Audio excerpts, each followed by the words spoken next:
Aujourd'hui, j'ai cassé mon téléphone. Aujourd'hui les frérots, on va parler argent. Je sais que ça intéresse vraiment pas mal de personnes. Je reçois souvent des messages pour me demander combien a coûté ma E30, combien a coûté certaines pièces, les jantes ou plein de pièces. Et la question qui revient plus, c'est combien j'ai payé mon swap pour ma E30. Donc c'est pour ça que j'ai décidé de faire cette vidéo là que vous êtes en train de regarder actuellement, pour essayer de répondre à tout le monde. Ce qu'on va faire, c'est qu'on va faire un tour de la E30. Et au fur et à mesure, je vous dirai quelles pièces j'ai rajouté plus le prix. Et comme ça à la fin, ça va nous donner un prix total de toute la préparation de la voiture. Comme ça, vous aurez le budget total avec l'achat de la voiture plus toute la préparation complète, tout ce que j'ai fait sur la voiture du début à la fin. Après, bien sûr les frérots, là on va le faire avec la E30 dans cette configuration là, parce que j'arriverai pas à chiffrer tout depuis le début, sachant que j'ai changé de jantes, j'ai revendu, j'ai changé quelques fois déjà de moteur. Il y a certaines pièces que j'ai achetées, que j'ai revendues, donc voilà, c'est pour ça que là on va faire le budget dans cette configuration comme elle est aujourd'hui, sachant que c'est presque la configuration finale. Pour les tarifs, vu que j'ai pas tout en tête, j'ai fait une longue liste, donc c'est possible qu'il y aura pas mal de cuts dans la vidéo, parce que à chaque fois je vais couper pour regarder les tarifs et tout. La plupart des choses je me souviens. Bon bah c'est parti, on va commencer par le commencement. Donc le prix d'achat de la E30, donc je l'ai acheté il y a 4 ou 5 ans, je sais plus exactement. Je l'avais payé 2500 €. C'est clair que par rapport au prix des E30 aujourd'hui, c'était vraiment une bonne affaire. Il y a 4 ou 5 ans, c'était pas une super affaire de ouf. T'arrivais à en trouver à ce prix là ou un petit peu moins cher. Continuer avec la face avant. La calandre, c'est toujours la même que d'origine, j'ai juste peint en noir. Donc pour ça, j'ai compté 3 € pour une bombe de peinture. Ensuite, on a les feux avant à fond noir que j'ai acheté sur eBay, 180 € avec la livraison comprise. On a les deux clignotants que j'ai acheté pareil sur eBay aussi, 30 € la paire. D'origine, elle n'avait pas les anti-brouillards, je les ai rajoutés. C'est des anti-brouillards de chez Wish, 22 € la paire. Donc franchement, top du top. Qu'ils soient en plastique ou non, 22 € c'est gratuit presque, tu vois. On a les plaques noires, 30 € la paire.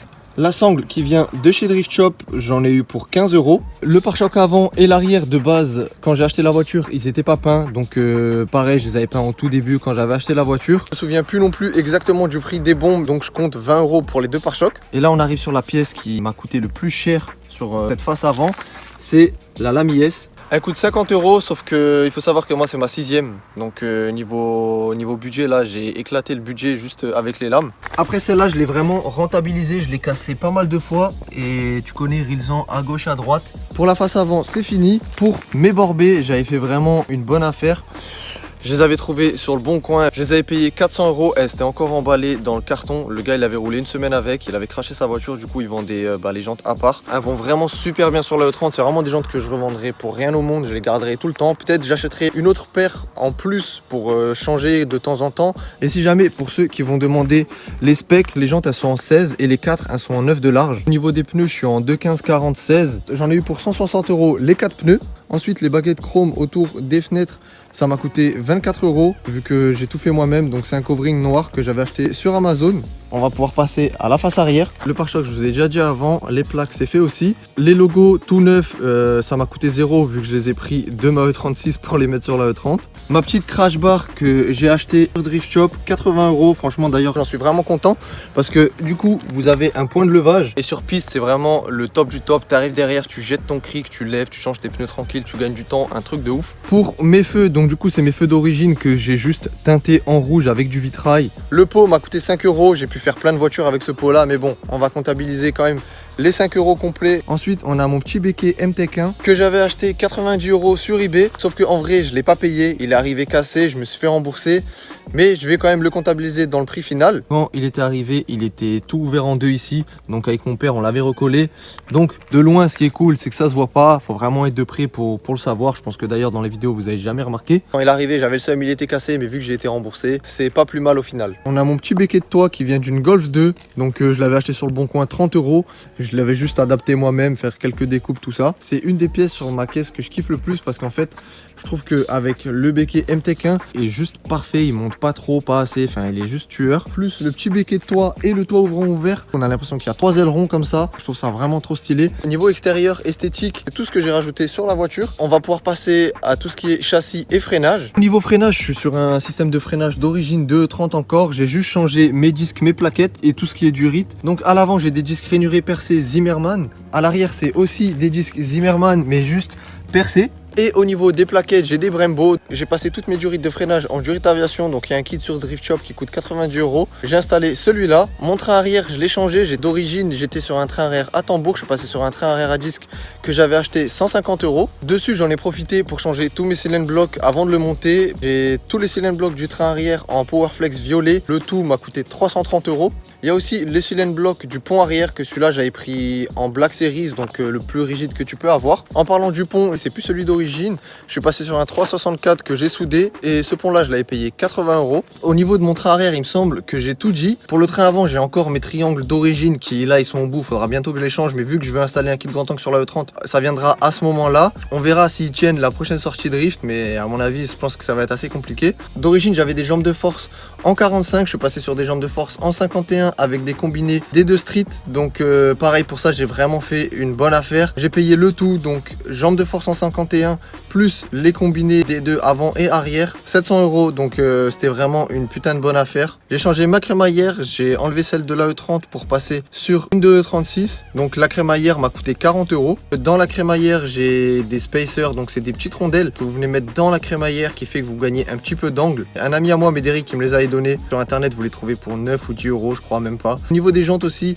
j'ai des cales d'élargissement devant et derrière. Donc à l'avant, j'ai des cales d'élargissement de 20 mm que j'ai payé 50 € sur Drift Shop. À l'arrière de 15 mm que j'ai payé 45 €. On va pouvoir passer sur l'intérieur de la E30. Alors on a un petit volant plus le moyeu qui va avec, le tout j'ai payé ça 100 €. On a le short shifter qui vient de chez Drift Shop que j'ai payé 150 €. Juste à sa droite, vous avez le frein à main hydraulique, plus les durites aviation qui vont avec. Le tout m'est revenu à 160 €. Juste derrière ça, vous avez les deux petits manomètres pour la pression d'huile et la température d'huile. Les deux ensemble, j'ai payé ça 100 €. Ensuite, on a les deux sièges baquets, donc c'est pas des vrais brides les frérots. J'ai pas encore le budget pour pouvoir me permettre d'acheter ces vrais sièges là, parce que allez regarder sur internet, vous verrez juste le siège, l'unité, comment c'est cher sa grand-mère. Ils sont quand même assez costauds pour des répliques. Les deux sièges complets, c'est revenu à 500 €. J'ai dû acheter les fixations du siège pour adapter, qui sont revenus à 70 €. Et voilà, pour ce qui est de l'intérieur de la voiture, on a fait le tour. Il n'y a pas énorme. J'ai voulu rester le plus basique et en gardant mes panneaux de porte, la console centrale pour que ça reste quand même propre à l'intérieur. Du coup, j'ai supprimé la banquette arrière et j'ai refait une moquette sur mesure avec Justin. Et là les frérots, on va passer à la partie qui vous intéresse le plus, c'est-à-dire le swap, le moteur. Alors, pour ceux qui tomberaient juste sur cette vidéo là, donc ma E30 est swappée en M50 B25 de E36. Moteur là, je l'ai acheté 700 € complet, c'est-à-dire moteur, boîte, faisceau, plus calculateur. En soi, c'est un petit billet, mais quand on voit le prix de ces moteurs-là à l'heure actuelle, je peux vous dire que j'avais fait quand même une bonne affaire. Franchement, je suis vraiment content d'être passé sur un B25 pour vraiment la fiabilité du bloc, et c'est vraiment des blocs qui sont costauds à mort. Au niveau de la gestion, je suis d'origine, enfin vraiment, il est tout d'origine le bloc, il n'y a vraiment rien du tout de modifié. Au niveau de l'admission, j'ai une Sparco HP300 que j'avais payé 210 €. Avec du recul, je me dis que ça fait vraiment mal au cul, 210 € pour ça. Sur le coup, je l'ai acheté parce que vas-y, je voulais un truc bien, mais là quand j'y repense, je me dis putain, c'est quand même un billet sa mère. Pour pouvoir rentrer le bloc dans la E30, il faut passer sur un carter et une crépine de E34. Donc ça, je l'avais payé 250 € avec la pompe à huile, parce qu'à l'époque je l'avais acheté pour mon 328. D'ailleurs les amis, il faut savoir que il y a des gens qui disent qu'il faut changer la pompe à huile quand vous mettez le carter du M50 sur un M52, alors que c'est des conneries, il n'y a pas besoin de le faire. Vous allez juste vous casser le cul à le faire pour rien du tout. Ça passe très bien sans, vous mettez juste le carter, la crépine et hop là c'est parti. Pour ma transmission, j'ai une 324 TD d'origine E30. Il y a 2 ou 3 ans, je l'avais payé 150 €. Faut savoir que maintenant, il y en a certains qui arrivent à les vendre 300 balles. Tellement pareil, c'est une pièce qui devient super rare. Mais si vous cherchez bien sur internet les frérots, vous pouvez contourner ça en mettant autre chose. C'est ce qu'on a fait d'ailleurs sur la E30 de Justin. On n'a pas mis un 324 TD. On a mis l'avant de la transmission d'une E36 328 et l'arrière de sa E30 d'origine 316. Ça allait nickel comme il faut. Ça, c'est des choses que moi, il y a 2 ou 3 ans, je ne savais pas. Quand j'ai fait mon premier swap 328, moi j'étais juste là, je trouvais sur les forums, fallait cette pièce là, je l'achetais, je la mettais. Alors que maintenant, avec du recul et un petit peu plus de connaissances, il y a moyen de gratter de l'argent un petit peu à gauche à droite. Et surtout que toutes les pièces pour les swaps, c'est en train de monter en flèche comme jamais. C'est vraiment, vaut mieux perdre du temps à essayer de trouver une autre solution avec d'autres arbres qui peuvent être aussi compatibles.